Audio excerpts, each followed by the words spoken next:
just trying to save whatever plants made it through the storm was my top priority, focusing on any newly planted trees, palm trees, then working to shrubs and then lower level plants, many of which the lower level plants, unless they were inundated with storm surge, didn't really seem to be affected nearly as much as some of the newly planted trees. Welcome to the Landscape Cafe, brought to you with support from Fort Myers Garden Service, maintaining and protecting business and residential landscapes. Visit fortmyersgardenservice.com or call 239-990-7494. All right. Hey, guys. Today I'm with Eric, and he is representing Fort Myers Garden Service, which is our maintenance company that specializes in high-end landscape maintenance. And they, most of the times, they'll follow up our peer landscaping crew. That's where we do our high-end landscape design and installation. And Eric and his team will come behind us, do the scouting package, assess the quality of the install, give us a reporting, and helps keep us accountable and also make sure things go really smooth between the installation and the transition into the maintenance and so forth. So with all that, here is Eric, our garden service manager. How you doing today, Bailey? Doing good, man. Had a good day today, but I'm worried about this other storm, the tropical storm that they have off the coast. I hope it doesn't hit us right after, like Ian did. That was a pretty nightmare. Have you seen anything on it yet? Yeah, I've been keeping an eye on it. Looks like we might get a little bit of wind and some rain, so.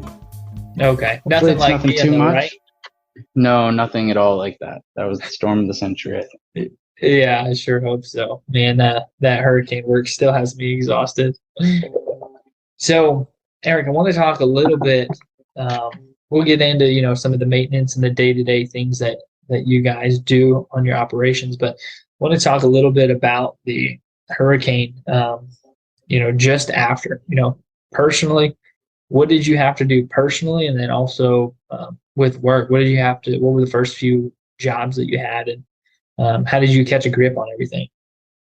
After everything settled, I was able to assess the damage. Luckily, I fared well compared to many of the people in our community, so I'm very grateful for that. My home didn't suffer any structural damage. I did have to cut my work truck out from underneath the carport that was collapsed on top of it, but besides that, everything else was pretty good. No big scratches on the new paint job, luckily. Nice.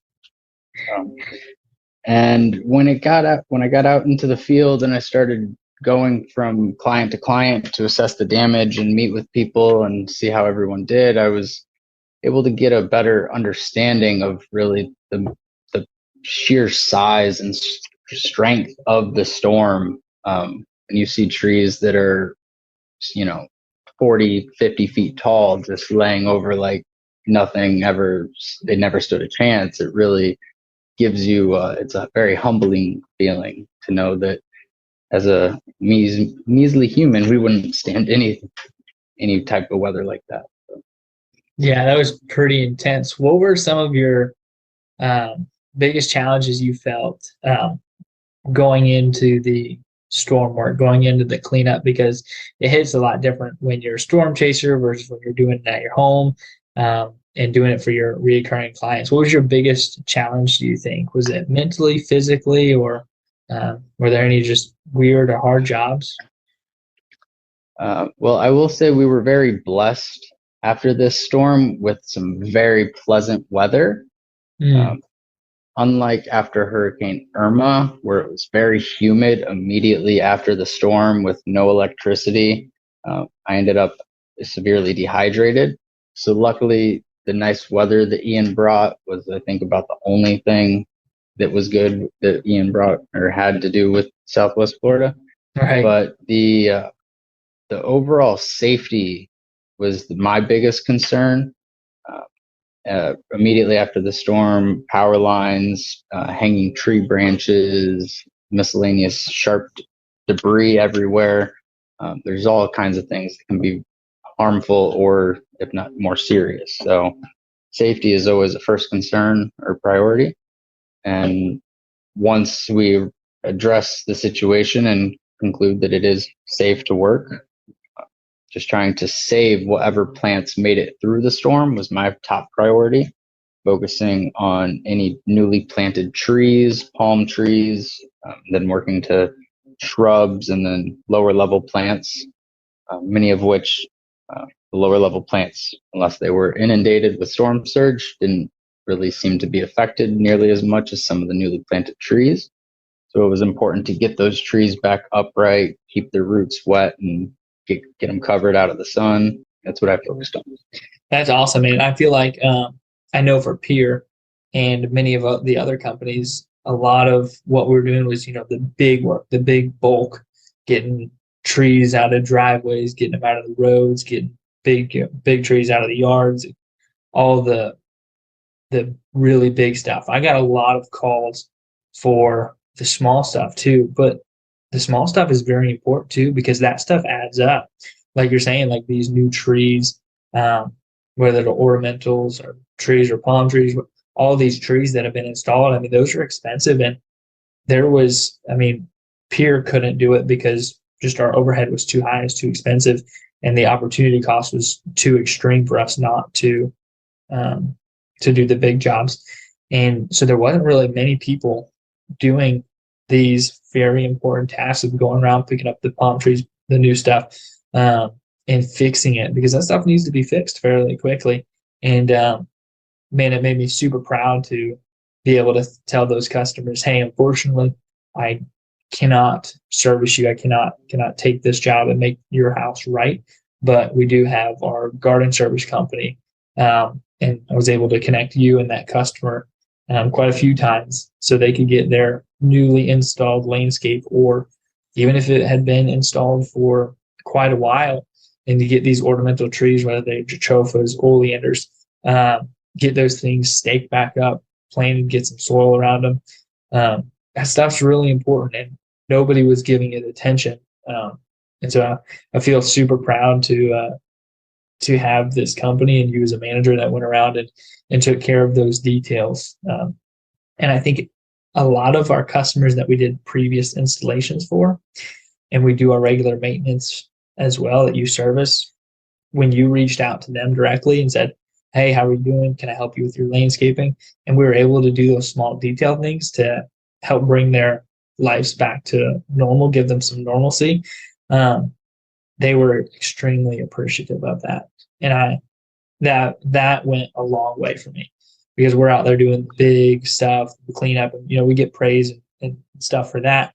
But when we can take time to do the little things and do them right, with garden service, man, that made me super proud. So that was awesome to witness all that getting taken care of. Absolutely. I agree 100%. It was a little funny at first when I would express to customer or clients that we could be out there helping rake, or we could be taking the time to prop up the trees properly and to fix what can be saved, and to let anybody else, the kids in the family, come out to rake and clean up the debris, if you will. Because the specialty, like, it's not just where you can't just pull up every tree and it's just going to be okay. There's a lot of work involved. The physical environment has to be changed in order to get that tree back into a position where it can be given a chance to reestablish. Because if it's not going to be safe once it reestablishes, then you have to decide if it's actually even worth saving. So there's a lot that comes into play when you're deciding to save a tree, not to save a tree, and then how to actually go about saving a tree. For sure. I think that's where a lot of our value comes from, is just the educated portion of landscaping. And that was awesome. You were able to provide that value. Most customers are like, wait, why don't you just take care of it all? It's like, we don't have time to take care of it all. Like, we'll take care of the most important, most educated stuff, the stuff that you can have your teenagers do, have them take care of, because there's a time window. Same thing with Pier, with our big jobs to take care of, get our clients taken care of. And there's a time window that things need to be done within. And if they're not, then things die, or you lose out on jobs that needed to be taken care of that could have been big for your company. I mean, there's just a time window that is restraining, and you have to meet it. So, was there anybody who you feel like was maybe frustrated, or did most people understand that you were there just to do the most important stuff and move on to the next? Yeah, all of our customer clients were very appreciative of the time and the priority that I was able to set for each one, given each circumstance. Right. That's cool. That's awesome. That's very cool. What do you think the biggest growth opportunity, whether it was you personally or you professionally, what do you think your biggest growth opportunity coming out of that whole situation is or will be? Having a better plan before the storm, Right. having necessary resources set aside. Um, Everybody thinks about hurricane food, hurricane water, hurricane gas. But when it comes to the plants, we need lodge poles, we need rope, we need soil, we need shade cloth. Right. Having those items on hand in order to be able to set up small shade structures, because in a situation where a canopy tree has been blown over, but 80% of the understory is salvageable, that 80% is now going to slowly dwindle because all of the shade is gone. If some sort of shade structure or step isn't taken to protect the plants, to relocate them into a shadier area, or as soon as possible replant, whatever the case may be. And if those lower story plants start to die, well, then everything in the landscape is going to be completely dead, and that's not beautiful, and that's not what we want to be able to provide. So being able to have that quick response and know-how and provide that to the clients was really Awesome. a really awesome and just a great time to grow. Yeah, for sure. That's something I love about Eric. He's our Boy Scout of the company. He's very much a planner, very much a forward thinker, thinks a lot, and in a good way. And man, that has, I feel like, impacted your professional stance with our company very well. You're a very good pre-planner in the position that you hold with our company. That's very important. You're very proactive, and you're almost always prepared. I haven't caught you unprepared, I don't think, yet. Tell me a little bit, and I think, in my opinion, I think maybe that had a lot to do with the Boy Scouts. Is that where a lot of that came from? Always being prepared? Yeah, absolutely. I've been an Eagle Scout for over 15 years, and it was definitely a huge part of my growing up and my childhood and into young adulthood. And I have always credited my time in the Scouts to wanting to be outside and work in nature and be a little bit more environmentally oriented. So, and of course, Boy Scout slogan is to be prepared. So Right. I'm always prepared. That's awesome, man. I want to dive a little bit deeper into that, if you don't mind. I feel like that is something that I always kind of wish that I was a part of. I feel like it's very impactful for people that grow up and want a career, and like it just sets really good foundations. What did that look like when it was Boy Scouts? Did you go on trips? Did you hike? What and how did that look like for you? Yeah, I went. The troop I was in, I was very lucky to be in a very active troop. Okay. We went on a camp outing once a month, sometimes locally, sometimes 3 hours on a Friday night, and we're setting up in the tents and camp in the middle of the darkness, but hey, we were out there for that month. And yeah, I took a couple summer trips. One of my most memorable experiences was at the Centennial Boy Scout Jamboree up in Virginia. So when they celebrated being 100 years old, I was there. Nice. Really awesome. What did you get to do? Yeah. What did you get to do when you went on these trips? Is it like you camping, hanging out, or did you guys have like a regimen that you followed? We were usually working on a merit badge of different sorts. So it was never boring, I'll tell you that much. Right. Yeah, they kept you active, huh? Mm-hmm. What do you feel like your most exciting adventure was with the Boy Scouts? I did some whitewater rafting in the little 2-person duckies. And the younger boy that was riding in front fell out of the ducky in the rapids. So that was pretty exciting. Oh my gosh, that's awesome. That's awesome. Leaving is probably the last question I have for you on the Boy Scouts. I'm really super interested. What do you feel like the biggest takeaway from the Boy Scouts was for you personally? Leadership was definitely a big part of it, but also commitment and follow through. Yeah. Not something you just get overnight. Well, that being the award of being Eagle Scout. I was also in the Order of the Arrow, which is the National Honor Society of Scouting, which you're elected into by your fellow scouts. And I made it to the highest position within that society.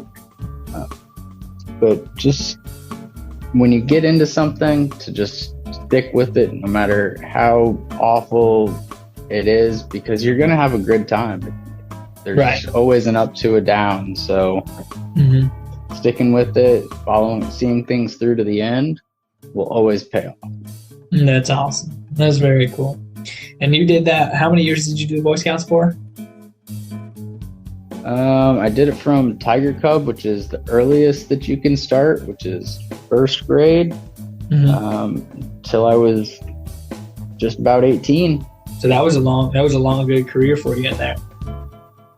Thank you for listening in. Stay tuned for the next part in this conversation. You can find us anywhere you listen to podcasts. And don't forget, the best place to rate or follow the show is at thelandscapecafe.com. The Landscape Cafe is a production of Pure Landscaping and the Niche Podcast Network. Learn more about Bailey, Katie, and the team by visiting purelandscaping.com.